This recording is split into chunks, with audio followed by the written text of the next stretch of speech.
Hello students, इसमें अब हम ये जो कंसेप्ट हैं, 3 कंसेप्ट्स हम बहुत अच्छे से करें। ये कंसेप्ट्स अब हमारे जो लॉन्ग क्वेश्चंस हैं उनमें हमें चाहिएंगे, और नेशनल इनकम के जो 6 मार्क्स के न्यूमेरिकल आते हैं उन न्यूमेरिकल में ये कंसेप्ट्स हमें क्लियर होने चाहिए। ये अब हमारा जो टॉपिक है, ये टॉपिक अब हमारा न्यूमेरिकल में हमें मेन चाहिएगा। न्यूमेरिकल में जितने फार्मूलेस हम लर्न करेंगे वो सारे फार्मूलेस इन 3 कंसेप्ट के ऊपर बेस्ड है। ये 3 कंसेप्ट्स आपको बहुत अच्छे से क्लियर होने चाहिए, तब आपके पास हर एक और जो भी डेफिनेशंस हैं इसकी आगे और जो भी फार्मूले हैं, जो भी न्यूमेरिकल्स हैं वो आपको क्लियर होंगे। ये जो 3 कंसेप्ट्स हैं वो हमें क्लियर करने हैं। फर्स्ट है डेप्रिसिएशन, सेकेंड है net factor income from abroad, और थर्ड है नेट इनडायरेक्ट टैक्स। तो ये 3 कंसेप्ट्स को हम 1 बाय 1 करके लेके चल रहे हैं। इनको आप ध्यान से समझिए और फिर उसके बाद हमें इन कंसेप्ट्स में डिफरेंशिएशन कैसे करना है वो हम लेंगे। फर्स्ट है हमारे पास डेप्रिसिएशन, और इसका दूसरा नाम है कंजम्पशन ऑफ फिक्स्ड कैपिटल। ये जो इसके ऑल्टरनेटिव नेम है ये आपको साथ साथ अच्छे से याद करने पड़ेंगे, क्योंकि जब आप न्यूमेरिकल करेंगे, न्यूमेरिकल में आपके पास डेप्रिसिएशन भी हो सकता है जो अमाउंट आपको दिया होगा न्यूमेरिकल में, और डेप्रिसिएशन की जगह वर्ड आपके पास कंजम्पशन ऑफ फिक्स कैपिटल भी आ सकता है। तो अगर मान लो आप सिर्फ डेप्रिसिएशन याद कर लेंगे, न्यूमेरिकल में आप डेप्रिसिएशन ढूंढते रहेंगे, लेकिन न्यूमेरिकल में आपको वो दे दे कंजम्पशन ऑफ फिक्स कैपिटल, तो आपको ये जिसके ऑल्टरनेटिव नाम है ये आपको अच्छे से याद करने पड़ेंगे। अब डेप्रिसिएशन क्या होता है? डेप्रिसिएशन वर्ड जो है आपने पीएसटी में भी पढ़ा होगा। डेप्रिसिएशन मतलब डेप्रिशिएट। और जब हम प्रोडक्शन करते हैं, प्रोडक्शन करने के लिए अभी हमने जब उस दिन कैपिटल गुड्स किया था तो हमने कहा था प्रोडक्शन करने के लिए प्रोड्यूसर को फिक्स एसेट्स चाहिए। फिक्स एसेट्स क्या हो गया? मशीनरी, इक्विपमेंट, ये सारे क्या है? Fix assets. तो जब एक प्रोड्यूसर प्रोडक्शन करता है, फिक्स एसेट्स को यूज करता है, तो टाइम के साथ साथ जो फिक्स एसेट्स हैं उनकी वैल्यू में डेप्रिशिएट होता चला जाता है, उनकी वैल्यू कम होती जाती है, जिसको हम बोलते हैं डेप्रिसिएशन। तो ये डेप्रिसिएशन आप किस सेंस में यूज कर रहे हैं? डेप्रिसिएशन का मतलब क्या हुआ कि जो डेप्रिसिएशन है जिसको हम बोलते हैं कंजम्पशन ऑफ फिक्स कैपिटल, उसका मतलब है हमारे पास कि जो हमारे पास फिक्स एसेट्स हैं या जो कैपिटल इक्विपमेंट है उनमें जो उनकी वैल्यू डाउन होती है उसको हम बोलते हैं डेप्रिसिएशन। उनकी वैल्यू डाउन होने का मतलब उनकी जो एक्सपेक्टेड लाइफ है, फिक्स एसेट्स की जो एक्सपेक्टेड लाइफ है वो गो डाउन, धीरे धीरे कम होती चली जाती है। तो वो जो फिक्स एसेट्स की जो लाइफ स्पेन है, जो एक्सपेक्टेड लाइफ है, जो कम होती चली जाती है, हिंदी में इसको बोलते हैं घिसावट होना, डेप्रिसिएशन होना, उसको हम बोलते हैं यहाँ डेप्रिशिएट करना। अब ये डेप्रिसिएशन के हमारे बहुत सारे कारण हो सकते हैं। डेप्रिसिएशन के कारण हमारा फर्स्ट क्या हो सकता है? Normal wear and tear. Normal wear and tear क्या होता है? जिसको हिंदी में बोलते हैं सामान्य टूट फूट, कि जब आप एक मशीन को चलाओगे तो वो जो मशीन है थोड़ा बहुत तो उसमें कुछ पुर्जा खराब होता रहता है, टूटता रहता है, पुर्जा आपका घिस जाएगा। तो पुर्जा घिसने के कारण आपको उसमें मशीन में वो जो पुर्जा है वो चेंज करवाना पड़ेगा। कोई भी पार्ट है, या पुर्जे का मतलब कोई भी जो मशीन का पार्ट है वो आपका घिसेगा तो आपको उसको चेंज करवाना पड़ेगा। तो वो क्या है? डेप्रिसिएशन। तो फर्स्ट हुआ नॉर्मल वियर एंड टियर, कि जो सामान्य टूट फूट है, जो मशीन है, मशीन के जो पार्ट्स हैं वो धीरे धीरे काम करते करते घिस जाते हैं, खराब हो जाते हैं, आपको उन पार्ट्स को चेंज करवाना पड़ता है, तो वो है डेप्रिसिएशन। दूसरा क्या होता है आपके पास जो डेप्रिसिएशन है, दूसरा डेप्रिसिएशन का दूसरा कारण एक्सपेक्टेड आउटडेटनेस। एक्सपेक्टेड आउटडेटनेस का मतलब क्या है कि जो मशीन है, जो भी आपके पास मशीनरी है या जो भी आप फिक्स एसेट्स यूज कर रहे हो, जो भी आप इक्विपमेंट यूज कर रहे हो, उनमें क्या होता है कि हमें पता होता है कि ये मशीन 3-4 साल तक ठीक चलेगी, इक्विपमेंट 3-4 साल तक ठीक चलेगा। 3-4 साल के बाद में कोई ना कोई नई टेक्निक आ जाएगी, कोई नई टेक्निक आने के बाद में ये मशीनें जो हैं वो पुरानी हो जाएगी। तो उसके कारण हमें उसको जो इम्प्रूव करना पड़ता है, इम्प्रूव करने के कारण हमारा जो पैसा खर्च होता है वो क्या है? डेप्रिसिएशन। जैसे आप कार देखिए, कार भी एक मशीन है, कारों के मॉडल चेंज होते रहते हैं, तो अगर कुछ साल के बाद आपकी पुरानी कार है तो अगर आप उसको नई कार में कन्वर्ट करवा रहे हो तो आपको कहीं ना कहीं चेंज करना पड़ा, कार पुरानी हो जाएगी, नए मॉडल की कारें आती रहेंगी। तो आपको पता है, या डीजल की गाड़ियां आपको पता है 15 साल तक चलेगी, 15 साल के बाद वो आपके पास रोड से बाहर हो जाएगी। तो ये क्या है, एक्सपेक्टेड आउटडेटनेस। तो यह डेप्रिसिएशन का मतलब क्या हुआ कि जब हम डेप्रिसिएशन को कैलकुलेट कर रहे हैं तो डेप्रिसिएशन का मतलब कि जो हमारी फिक्स एसेट्स हैं या हमारे पास जो इक्विपमेंट्स हैं, उपकरण हैं, उनकी जो एक्सपेक्टेड लाइफ धीरे धीरे जो कम होती चली जाती है उसको हम बोलते हैं डेप्रिसिएशन। लेकिन एक चीज यहाँ याद रखना कि जो डेप्रिसिएशन है, जो फिक्स एसेट्स हैं, अगर उनकी वैल्यूज हमारे डाउन हो रही है तो हर एक का रीजन डेप्रिसिएशन नहीं है। हर एक का रीजन आपके पास डेप्रिसिएशन नहीं होगा, आपके पास और भी आपके पास रीजन हो सकते हैं। अब जैसे मान लीजिएगा अर्थक्वेक आया, अर्थक्वेक आने के कारण आपकी जो मशीन है, अर्थक्वेक आने से आपकी जो मशीन है उसकी वैल्यू डाउन हो गई। अर्थक्वेक से उसके ऊपर एक बड़ा सा पत्थर गिर गया, बड़ा सा पत्थर गिरने से वो जो मशीन है उसकी वैल्यू डाउन हो गई। अब उसकी वैल्यू जब डाउन हुई है तो उसको हम डेप्रिसिएशन नहीं बोलेंगे, वो वर्ड हम यूज करेंगे कैपिटल लॉस। दोनों में डिफरेंस क्या हुआ, डेप्रिसिएशन प्रोडक्शन प्रोसेस में जब फिक्स एसेट्स को यूज किया जाता है और फिक्स एसेट्स को यूज करने के कारण उनकी जो वैल्यू डाउन होती है उसको हम बोलते हैं डेप्रिसिएशन। लेकिन अगर मान लो कोई और कॉजेज है, और कॉजेज में जैसे कोई भी नेचुरल क्लाइमेटीज है, नेचुरल क्लाइमेटीज में जैसे फ्लड है, पानी भरा रहा फैक्ट्री में बहुत टाइम तक, मशीनों में खराब हो गई, मशीनों के पुर्जे चेंज करवाने पड़े। अर्थक्वेक आया, अर्थक्वेक से मशीनों के ऊपर कोई बहुत डैमेज हो गया, उसमें आपको उसको पैसे लगाने पड़े, तो उसको आप डेप्रिसिएशन नहीं बोलोगे, उसको हम वर्ड यूज करते हैं कैपिटल लॉस। तो यहाँ आपके पास डिफरेंस आ सकता है डेप्रिसिएशन और कैपिटल लॉस में डिफरेंस। दोनों में डिफरेंस क्या है, जब हम डेप्रिसिएशन की बात कर रहे हैं, डेप्रिसिएशन का मतलब जो फिक्स एसेट्स है उनकी वैल्यू जो कम होती है प्रोडक्शन प्रोसेस में उनके यूज के कारण, उसको बोलते हैं डेप्रिसिएशन। लेकिन अगर फिक्स एसेट्स की वैल्यू डाउन होती है आपकी नेचुरल क्लाइमेटीज के कारण, तो नेचुरल क्लाइमेटीज के कारण जो फिक्स एसेट्स की वैल्यू डाउन होती है उसको हम डेप्रिसिएशन ना बोल के हम उसको बोलते हैं कैपिटल लॉस। तो ये 1 मार्क में आपके पास डिफरेंस आ सकता है, डेप्रिसिएशन और कैपिटल लॉस का डिफरेंस बताइए। दूसरी टर्म है net factor income from abroad, इसको शॉर्ट फॉर्म में निफा बोलते हैं, NFIA। जब आप न्यूमेरिकल करेंगे, इसलिए साथ साथ बता रही हूँ, जब हम न्यूमेरिकल करते हैं तो कई सारे रेफरेंस बुक में वहाँ पे बार बार word net factor income from abroad ना आके वहाँ निफा लिखा होता है। तो यहाँ इसलिए साथ साथ में आपको ये शॉर्ट फॉर्म लिखी है मैंने कि जब आप न्यूमेरिकल करो तो आपको ये टर्म समझ आ जाए। इकोनॉमिक्स में याद रखना, जब भी कहीं वर्ड नेट आता है जनरली वो दो चीजों का डिफरेंस होता है, net factor income from abroad. Factor income को कई बार डिस्कस कर चुके हैं। फैक्टर इनकम वही चार हम ले रहे हैं, rent, interest, profit, wages from abroad. Abroad यहाँ क्या वर्ड है, rest of world, ROW, rest of world. अब फैक्टर इनकम फ्रॉम अब्रॉड हम कैसे निकालते हैं, फैक्टर इनकम फ्रॉम अब्रॉड है हमारा factor income from abroad minus factor income to abroad. इन टर्म्स का मतलब क्या है समझ लीजिए। फैक्टर इनकम फ्रॉम अब्रॉड, हमारे देश के लोग बाहर जाते हैं, जॉब करते हैं, उनको वेजेस मिलते हैं। हमारे देश के लोग बाहर जाते हैं, मान लीजिए होटल वगैरह लिया उन्होंने, होटल के बदले में उनको रेंट मिलता है। तो हमारे देश के लोग जब बाहर जाते हैं तो बाहर जाने से उनको प्रॉफिट, इंटरेस्ट, रेंट, इन सब के रूप में फैक्टर इनकम मिलती है, जिसको हम बोलते हैं फैक्टर इनकम फ्रॉम अब्रॉड। ऐसे बाहर के लोग हमारे यहाँ आते हैं, जैसे अब हमारे यहाँ बहुत सारी MNC काम कर रही हैं, MNC जो प्रॉफिट कमा रही हैं, MNC प्रॉफिट कमाकर उसको बाहर बेचती हैं। ऐसे बाहर के लोग हमारे यहाँ काम कर रहे हैं, वो वेजेस लेके बाहर चले जाते हैं।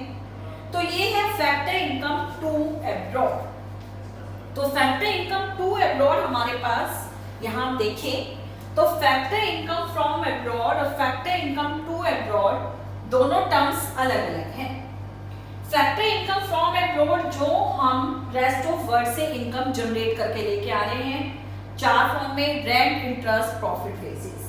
And factor income to abroad जो बाहर के लोग हमारे यहाँ से इनकम जनरेट करके अपने देश में लेके जा रहे हैं, वो है हमारे पास फैक्टर इनकम टू अब्रॉड। तो फैक्टर इनकम फ्रॉम अब्रॉड और फैक्टर इनकम टू अब्रॉड दोनों को अगर हम माइनस कर लेते हैं तो हमारे पास टर्म आती है net factor income from abroad. अभी net factor income from abroad positive भी हो सकती है और नेगेटिव भी हो सकती है। आपको हमेशा क्या करना है, फैक्टर इनकम फ्रॉम अब्रॉड में से factor income to abroad minus करनी है। हमेशा क्या होगा, फ्रॉम में से टू माइनस होगा। जब भी आप लेंगे फ्रॉम में से टू माइनस होगा, चाहे वो आपके पास माइनस आए और चाहे प्लस आए। माइनस आई इग्नोर नहीं करना। जैसे मान लीजिएगा फैक्टर इनकम फ्रॉम अब्रॉड आपके पास है 900 और फैक्टर इनकम टू अब्रॉड आपके पास है 1000।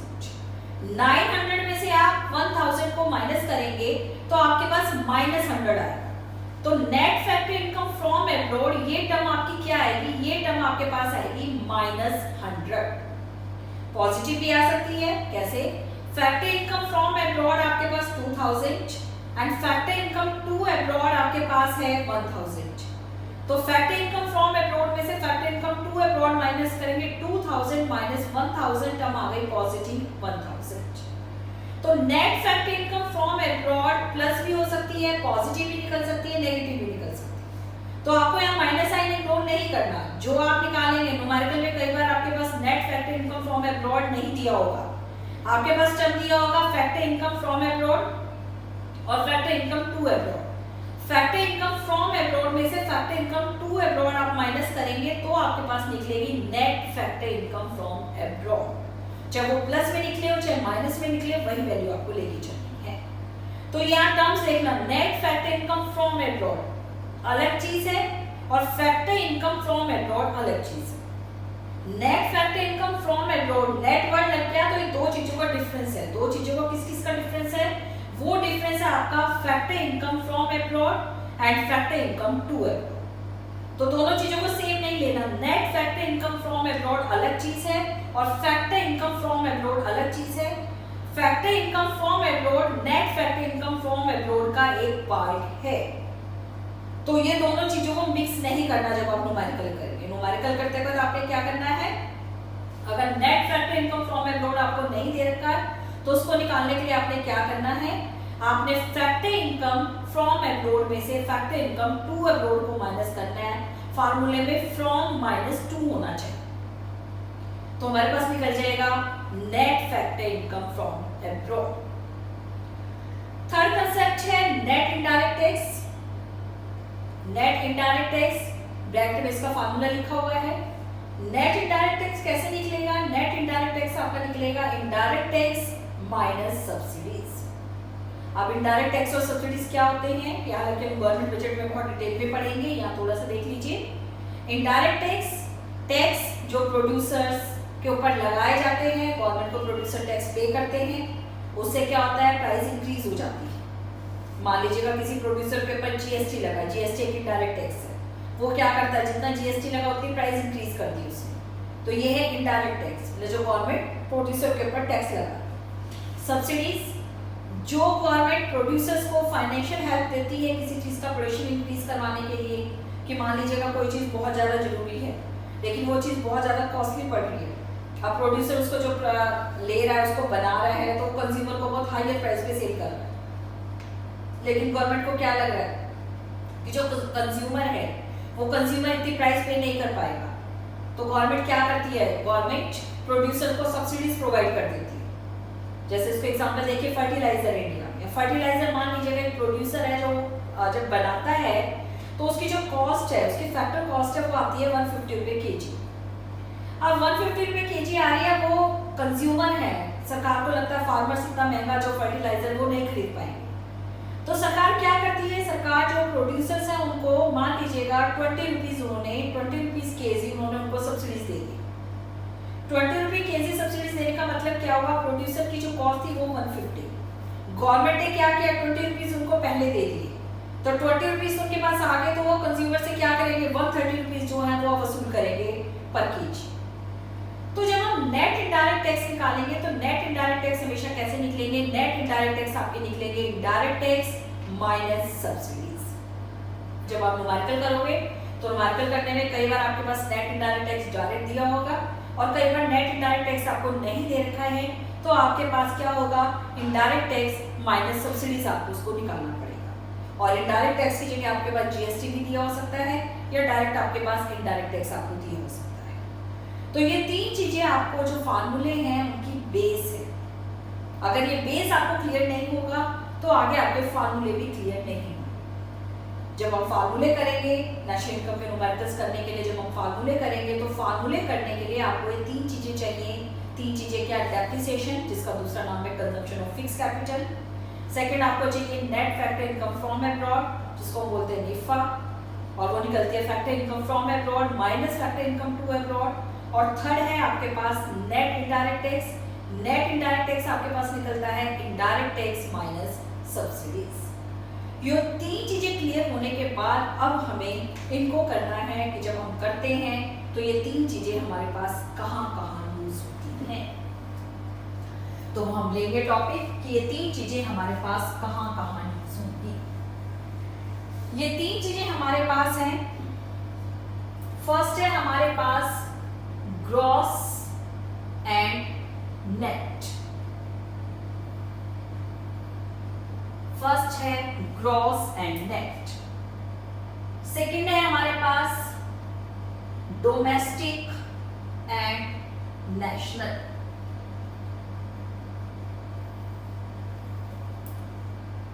और थर्ड हमारे पास आएगा factor cost and market price.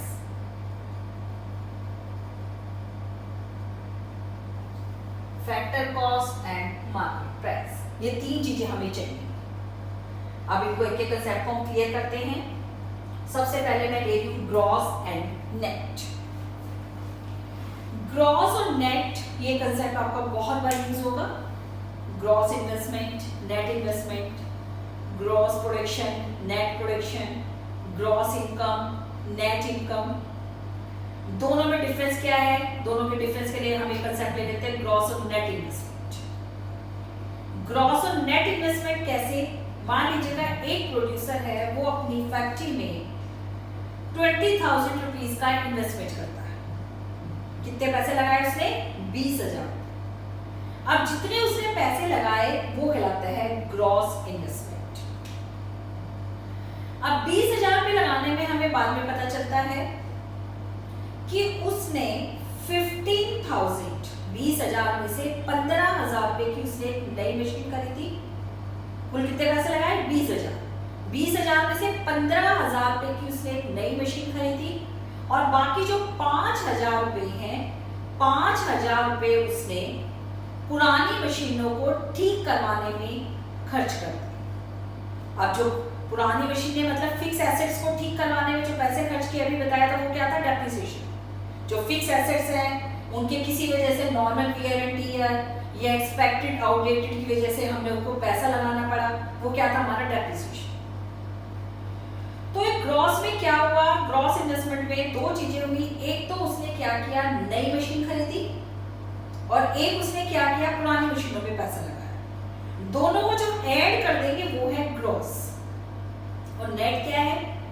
जो उसने नई फिक्स एसेट्स खरीदी है, जो 15,000 रुपए की नई मशीन खरीदी है, वो क्या है? Net investment. तो ग्रॉस का मतलब क्या हुआ? नया खरीदना और पुराने पे पैसे लगाना दोनों। और नेट का मतलब क्या हुआ? नेट का मतलब हुआ कि नया और पुराना दोनों नहीं, नेट का मतलब सिर्फ न्यू इन्वेस्टमेंट। तो अगर इन दोनों में हमें डिफरेंस करना है तो दोनों में डिफरेंस करने के लिए हमें क्या चाहिएगा? दोनों में डिफरेंस करने के लिए हमें चाहिए डेप्रिसिएशन। अगर हमें ग्रॉस निकालना है तो ग्रॉस निकालने के लिए क्या करेंगे? नई मशीन पे जो खर्च किया नेट प्लस पुरानी मशीनों पे जो खर्च किया वो। तो ग्रॉस का फॉर्मूला क्या बन गया? Gross is equal to net plus depreciation. और अगर हमें नेट निकालना है, नेट का मतलब ग्रॉस माइनस डेप्रिसिएशन। नेट मतलब उसने 20,000 रुपए लगाए, वो क्या हो गया? ग्रॉस। 5,000 रुपए उसने पुरानी मशीनों को ठीक करवाने में लगा दिए, तो इसका मतलब नई मशीन के ऊपर उसने कितना पैसा खर्च किया है? है 15,000। तो अब ये फार्मूला हमारा क्या बन गया कि अगर आपको कहीं भी ग्रॉस निकालना है तो ग्रॉस निकालने के लिए आप क्या करेंगे, नेट में डेप्रिसिएशन प्लस कर देंगे, क्योंकि ग्रॉस का मतलब नया और पुराने का रिपेयर दोनों शामिल है। और अगर हमने नेट निकालना है तो नेट निकालने के लिए हम क्या करेंगे, नेट निकालने के लिए हम ग्रॉस में से डेप्रिसिएशन को माइनस कर देंगे। तो ये हमारा फर्स्ट फार्मूला बन गया ग्रॉस और नेट। ग्रॉस और नेट कैसे, ग्रॉस निकालना है तो डेप्रिसिएशन प्लस होगा, और अगर आपको नेट निकालना है तो ग्रॉस में से डेप्रिसिएशन माइनस होगा। इस वाली वीडियो में मैं सारे कंसेप्ट क्लियर करवा रही हूं, तो ये फार्मूले आप अच्छे से याद कर लेना। नेक्स्ट वीडियो होगी इसके हम न्यूमेरिकल्स की प्रैक्टिस करेंगे, तो उसके लिए आपको ये जो है फार्मूले जो मैं करवा रही हूं, ये फार्मूले आपको क्लियर होने चाहिए। अब दूसरी टर्म है डोमेस्टिक एंड नेशनल।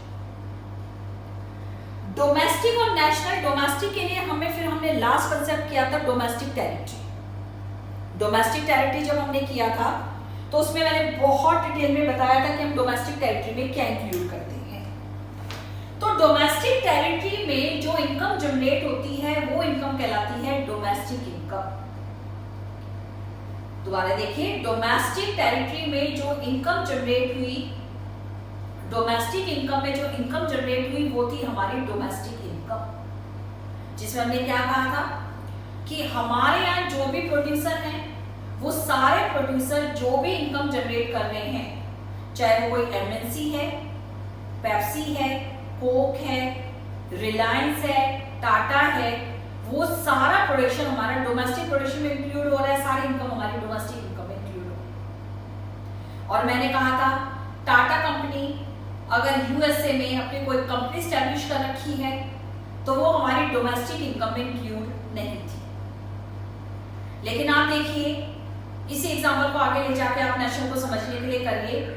अब हमारे यहाँ जो पेप्सी और कोक है जो इनकम जनरेट कर रही है वो डोमेस्टिक इनकम में तो हमने ले लिया, लेकिन ये पेप्सी और कोक अपनी जो इनकम जनरेट करेंगी, इनकम जनरेट करके ये तो अपने नेटिव देश में ले जाएंगी, तो वो इनकम हमें मिलेगी तो नहीं। ऐसे टाटा कंपनी जब यूएसए में अपना प्लांट स्टैब्लिश कर रही है, उस इनकम को अपने डोमेस्टिक इनकम में इंक्लूड नहीं किया था, लेकिन वो इनकम हमारे पास आएगी। तो ये जो इनकम हमारे पास एग्जैक्ट हमें मिलती है वो इनकम कहलाती है नेशनल इनकम। दोबारा देखिए, डोमेस्टिक में दो चीजें थी, हमारे यहाँ जो एमएनसी ने प्रोडक्शन किया उससे जो इनकम जनरेट हुई वो डोमेस्टिक इनकम में थी, वो इनकम हमें मिलेगी नहीं क्योंकि वो इनकम तो एमएनसी के अपने पास ले जाएगी। और इसी तरह टाटा कंपनी ने बाहर देशों में अगर कोई प्लांट स्टैब्लिश कर रखा है, वो जो इनकम जनरेट हो रही है उसको हमने डोमेस्टिक इनकम में हमने इंक्लूड नहीं किया था, लेकिन वो इनकम हमें मिलेगी तो वो इनकम हमारी नेशनल इनकम में होगी। तो डोमेस्टिक और नेशनल अलग अलग चीजें हैं। और डोमेस्टिक और नेशनल में डिफरेंस क्या हो गया, factor income from abroad and factor income to abroad. कैसे, अब अगर हम नेशनल इनकम निकाल रहे हैं, national is equal to domestic plus, अब जब नेशनल निकालने के लिए हमने क्या कहा, हमारे हाथ में जो इनकम आनी चाहिए। अब टाटा कंपनी जो बाहर देशों में प्रोडक्शन कर रही है उससे जो इनकम है वो हमारे देश में आएगी क्योंकि टाटा कंपनी हमारी कंपनी है। तो इसमें हम कौन सी इनकम प्लस कर देंगे, फैक्टर इनकम फ्रॉम अब्रॉड। ये इनकम हमने इसमें प्लस कर दी, लेकिन जो हमारे यहाँ एमएनसी प्रोडक्शन कर रही है उससे जो इनकम जनरेट होगी वो इनकम तो हमारी बाहर चली जाएगी। तो इसमें से हमने क्या माइनस कर दिया, फैक्टर इनकम टू अब्रॉड। तो ये हमारे पास क्या निकल गया, नेशनल। और अभी जो फार्मूला करवाया था ये फार्मूला हमारा किसका था, एनएफआईए का। तो आप क्या कह सकते हो, हमारा मेन फार्मूला क्या बन गया, ये टर्म हमारे पास क्या हो गई, एनएफआईए। तो हमारे पास सेकेंड फार्मूला क्या बन गया, national is equal to, national लेनी है तो हम क्या करेंगे, national is equal to domestic plus NFIA. और डोमेस्टिक अगर हमें निकालना है तो डोमेस्टिक के लिए हम क्या करेंगे, नेशनल माइनस NFI। तो ये आपके पास सेकेंड फार्मूला निकल गया।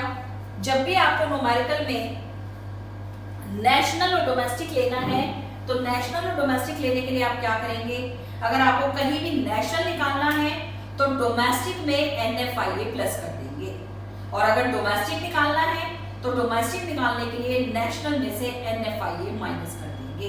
ये कैसे आया, ये ऊपर मैंने समझाया है। नेशनल निकालने के लिए डोमेस्टिक में जो हमारी कंपनियां बाहर से इनकम जनरेट करके लेके आएंगी, हमारे लेबर बाहर से इनकम जनरेट करके लेके आएंगे। फैक्ट्री इनकम में वही 4 फॉर्म चल रही है, सिर्फ हमारे पास यहाँ पे प्रॉफिट नहीं है। वेजेस, रेंट, इंटरेस्ट, प्रॉफिट जो बाहर से जनरेट करके आएंगे हमारे फैक्टर्स, वो हमारी नेशनल इनकम में इंक्लूड हो जाएगा। और रेस्ट ऑफ फंड हमारे यहाँ से जो फैक्टर इनकम बाहर लेके जाएगा वो हमारा माइनस हो जाएगा। और factor income from abroad minus factor income to abroad हमारे पास टर्म क्या आई थी, NFIA। तो अगर हमें नेशनल निकालना है तो डोमेस्टिक में NFIA प्लस कर देंगे, और अगर हमें डोमेस्टिक निकालना है तो नेशनल में से NFIA हम माइनस कर देंगे। तो 2 कंसेप्ट हुए। मैंने आपको 3 चीजें समझाई थी, डेप्रिसिएशन, NFIA। अब आपने दोनों देख लिया कहाँ काम आ रहा है। डेप्रिसिएशन हमारा काम आएगा ग्रॉस और नेट में। ग्रॉस निकालने के लिए नेट में डेप्रिसिएशन प्लस करेंगे और नेट निकालने के लिए डेप्रिसिएशन माइनस करेंगे। मतलब ग्रॉस और नेट अगर कहीं भी आपको चेंज करके न्यूमेरिकल में कुछ करना है, टर्म्स में चेंज, तो आपको डेप्रिसिएशन लेना पड़ेगा। और दूसरी टर्म हमने ली डोमेस्टिक और नेशनल। डोमेस्टिक और नेशनल इनमें दोनों में अगर आपको लेना है डिफरेंस तो हमें ढूंढना पड़ेगा net factor income from abroad. National निकालने के लिए उसको प्लस करना है और डोमेस्टिक निकालने के लिए उसको माइनस करना है। स्टार्टिंग में मैंने 3 चीजें लिखी थी, ग्रॉस और नेट, डोमेस्टिक और नेशनल। ये दोनों चीजें आपको क्लियर हो गई होगी। अब तीसरी चीज, लास्ट चीज हमारे पास रह गई, market price and factor cost.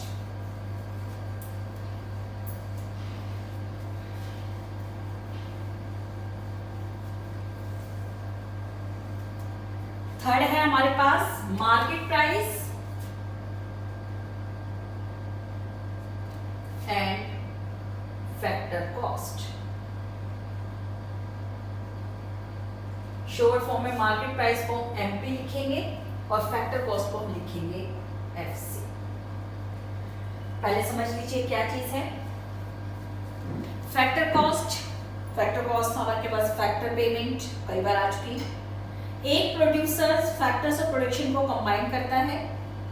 Factors of production को कंबाइन करने के बाद वो प्रोडक्शन करता है, और वो जो प्रोडक्शन से इनकम जनरेट होती है उस इनकम को वो चारों फैक्टर्स में डिस्ट्रीब्यूट कर देता है। चारों फैक्टर्स में डिस्ट्रीब्यूट करने का मतलब वही 4 फैक्टर्स बार बार कर रहे हैं, अभी तक तो आपको याद हो गया होगा बार बार सुन के। लैंड, लेबर, कैपिटल, इंटरवेन्यू। तो ये जो 4 फैक्टर्स ऑफ प्रोडक्शन है ये कंबाइन किए जाते हैं किसके लिए, प्रोडक्शन करने के लिए। और प्रोडक्शन करने से जो इनकम जनरेट होती है वो इनकम जनरेट होने के बाद वो फैक्टर्स ऑफ प्रोडक्शन में डिस्ट्रीब्यूट हो जाती है किस फॉर्म में, रेंट, वेजेस, इंटरेस्ट, प्रॉफिट। तो ये जो पेमेंट है, फैक्टर पेमेंट है, इसका अगर हम सम टोटल लें, इनका कुल टोटल हम लें तो वो हमारे पास बन जाता है फैक्टर कॉस्ट। तो फैक्टर कॉस्ट हमारा क्या हुआ, रेंट, इंटरेस्ट, प्रॉफिट, वेजेस, चारों को अगर हम प्लस कर लेते हैं तो हमारे पास निकलती है फैक्टर कॉस्ट। लेकिन रियलिटी में कोई जरूरी नहीं है कि जो फैक्टर कॉस्ट है उसी के ऊपर मार्केट में सामान बेचा जाएगा। जिस प्राइस के ऊपर मार्केट में सामान को आप सेल कर रहे हो वो कहलाती है मार्केट प्राइस। दोनों में डिफरेंस क्या होता है, फैक्टर कॉस्ट है 500, अब गवर्नमेंट ने क्या किया, उसके ऊपर GST लगा दिया। GST लगा दिया तो उतनी मार्केट प्राइस इंक्रीज हो गई, या गवर्नमेंट ने उसको सब्सिडीज दे दी। जैसे अभी मैंने फर्टिलाइजर वाला एग्जांपल आपको समझाया था, गवर्नमेंट ने उसको सब्सिडीज दे दी। अब जो गवर्नमेंट सब्सिडीज दे रही है तो सब्सिडीज देने से, अभी बताया था जो सब्सिडीज देने में फर्टिलाइजर वाला एग्जांपल, कि गवर्नमेंट ने 20 रुपए प्रोड्यूसर को पहले दे दिया, तो प्रोड्यूसर को पहले देने से वो कंज्यूमर के लिए क्या करेगा, कंज्यूमर के लिए वो क्या करेगा, 20 रुपए कम कर देगा, तो मार्केट प्राइस 20 रुपए कम हो गई। तो फैक्टर कॉस्ट, एक प्रोड्यूसर जब फैक्टर्स ऑफ प्रोडक्शन को कंबाइन करता है, कंबाइन करने के बाद जो फैक्टर पेमेंट करता है, फैक्टर पेमेंट कहलाती है फैक्टर कॉस्ट। और फैक्टर कॉस्ट के बाद जब उस प्रोडक्ट को मार्केट में सेल करता है, जिस प्राइस के ऊपर सेल करता है वो हो जाती है मार्केट प्राइस। अब दोनों में डिफरेंस क्या होगा, अब मैं शॉर्ट फॉर्म इस्तेमाल कर रही हूँ, market price is equal two factor cost plus, अगर टैक्स लगे तो टैक्स लगने से मार्केट प्राइस उतनी बढ़ जाएगी, और टैक्स कौन से ले रहे हैं हम, इनडायरेक्ट टैक्स। तो फैक्टर कॉस्ट में इनडायरेक्ट टैक्स हमने प्लस कर दिया मार्केट प्राइस निकालने के लिए, या गवर्नमेंट कई बार क्या करती है, सब्सिडीज दे देती है, तो सब्सिडीज देने से मार्केट प्राइस उतनी कम हो जाएगी, तो सब्सिडीज को हम क्या करेंगे, माइनस। और ये टर्म है, अभी मैंने क्या बताया था, इनडायरेक्ट माइनस सब्सिडीज, हमारे पास क्या होता है, नेट इनडायरेक्ट टैक्स। इसको शॉर्ट फॉर्म में हम निट लिखते हैं, लेकिन ये आपने समझने के लिए ऑफिशियल टर्म्स नहीं है, एग्जाम में नहीं ले सकते हो, या समझने के लिए आप निट इस्तेमाल कर सकते हो। तो फार्मूला क्या बना, अगर आपको मार्केट प्राइस लेना है तो फैक्टर कॉस्ट में आप नेट इनडायरेक्ट टैक्स को प्लस कर दो, और अगर आपको फैक्टर कॉस्ट लेना है तो मार्केट प्राइस में से नेट इनडायरेक्ट टैक्स को आप माइनस कर दो। तो ये हमारे पास मार्केट प्राइस और फैक्टर कॉस्ट। मार्केट प्राइस निकालने के लिए आप नेट इनडायरेक्ट टैक्स को प्लस करेंगे, और फैक्टर कॉस्ट निकालने के लिए नेट इनडायरेक्ट टैक्स को आप माइनस करेंगे। तो अब ये तीन चीजें हैं, इसका मैं एक चार्ट बना रही हूं, ये तीन चीजें आपको बहुत अच्छे से याद हो जानी चाहिए। नेक्स्ट क्लास में, नेक्स्ट वीडियो में मैं इसके न्यूमेरिकल्स करवाऊंगी, जो चीज आपको समझ आनी चाहिए। ग्रॉस नेट, दोनों में डिफरेंस है डेप्रिसिएशन का। अगर आपको ग्रॉस निकालना है तो डेप्रिसिएशन प्लस करेंगे, और अगर आपको नेट निकालना है तो डेप्रिसिएशन आप माइनस करेंगे। मैंने साथ साथ यहाँ साइन लिखे हैं, ग्रॉस निकालने के लिए डेप्रिसिएशन आपका प्लस होगा, और नेट निकालने के लिए डेप्रिसिएशन ग्रॉस में से माइनस होगा। दूसरा, डोमेस्टिक, नेशनल, इन दोनों में फर्क है आपका। Net factor income from abroad, domestic निकालने के लिए माइनस होगा, और नेशनल निकालने के लिए प्लस होगा। और तीसरी चीज थी मार्केट प्राइस, फैक्टर कॉस्ट, इनमें डिफरेंस है आपका नेट इनडायरेक्ट टैक्स। अगर मार्केट प्राइस आप निकाल रहे हो तो नेट इनडायरेक्ट टैक्स प्लस करेंगे, और अगर फैक्टर कॉस्ट निकाल रहे हो तो नेट इनडायरेक्ट टैक्स माइनस करेंगे। और net factor income from abroad, from minus to, और net indirect tax, indirect tax minus subsidies. तो ये तीन चीजें आपको बहुत क्लियर होनी चाहिए। ये साथ साथ चीजें आप किसी कॉपी में नोट कर लेना, क्योंकि बार बार वीडियो तो आप चलाओगे नहीं, क्योंकि नेक्स्ट वीडियो में जब मैं करूंगी, नेक्स्ट क्लास में जब हम इसको करेंगे तो इसको न्यूमेरिकल करवाऊंगी। तो ये आप साथ साथ जो है अपना इसको कॉपी में नोट कर लेना, ये चीज आपको बिल्कुल अच्छे से याद आनी चाहिए। दोबारा फिर एक बार बता रही हूँ, क्योंकि चीज चैप्टर के न्यूमेरिकल के लिए बेस है। ग्रॉस और नेट, आपको कहीं भी दोनों का डिफरेंस ढूंढना है तो आपको ढूंढना पड़ेगा डेप्रिसिएशन, जिसका दूसरा नाम था consumption of fixed capital. Gross निकालना है तो डेप्रिसिएशन प्लस करेंगे, नेट निकालना है तो ग्रॉस में से डेप्रिसिएशन माइनस कर देंगे। डोमेस्टिक एंड नेशनल, दोनों में डिफरेंस एनएफआईए। अगर डोमेस्टिक निकालना है तो नेशनल में से एनएफआईए को माइनस कर देंगे, और अगर नेशनल निकालना है तो डोमेस्टिक में एनएफआईए प्लस कर देंगे। Third, market price and factor cost, दोनों में डिफरेंस नेट इनडायरेक्ट टैक्स। अगर मार्केट प्राइस निकालना है तो नेट इनडायरेक्ट टैक्स आप प्लस करेंगे, और फैक्टर कॉस्ट निकालना है तो नेट इनडायरेक्ट टैक्स माइनस करेंगे। और अगर नेट इनडायरेक्ट टैक्स नहीं दे रखा है तो आप कैसे निकालेंगे, इनडायरेक्ट टैक्स माइनस सब्सिडीज। तो ये कंसेप्ट है हमारे, जो ये यहाँ कंप्लीट हुए। अब नेक्स्ट वीडियो में हम इसके आगे जो है चलेंगे, जिसके न्यूमेरिकल्स करवाऊंगी। तो प्लीज ये जो देख रहा है, इस वाले कंसेप्ट को आप अच्छे से याद कर लेना। जितने अच्छे से याद करेंगे उतने अच्छे से आपके अगली क्लास में न्यूमेरिकल पॉसिबल।